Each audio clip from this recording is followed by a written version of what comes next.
This book addresses three great untruths that have taken hold among young people today, specifically those born in what is called the I generation, so born between 1995 and 2007. And these are a group of people that really in their teen years had access to things like modern smartphones and social media. And the three great untruths that are addressed in the book are, number one, you must strive to avoid bad experiences at all costs. Number two, you must always trust your emotions over reason. And number three, the world is a black and white battle between good and bad people. Now, according to the authors, these beliefs are leading to all kinds of negative consequences, including increased anxiety, depression, victimhood, learned helplessness, and fragility. And they go on to explain how, as human beings, we have the potential to be anti-fragile. That is, we can become stronger and more resilient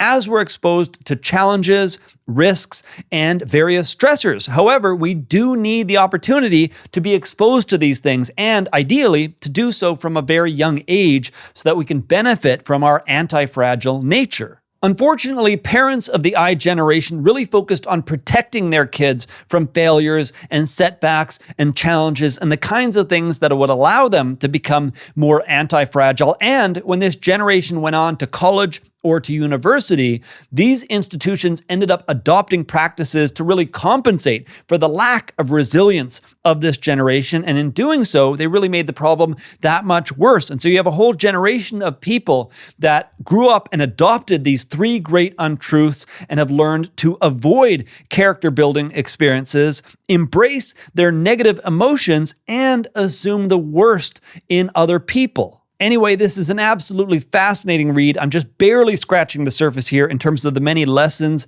and insights covered in this book. Now, the first time I read this book, I listened through it in audio format. I fully intend to go back through this book in digital format so I can take careful notes and make highlights, and I may end up turning this into a full summary of the book. But if, like me, you're interested in understanding the many challenges of the latest generation who are growing up with smartphones and social media, and oftentimes with parents that are too focused on protecting them from various failures and challenges, and what we can do as parents to reverse this trend, consider picking up a copy of The Coddling of the American Mind by Greg Lukianoff and Jonathan Haidt.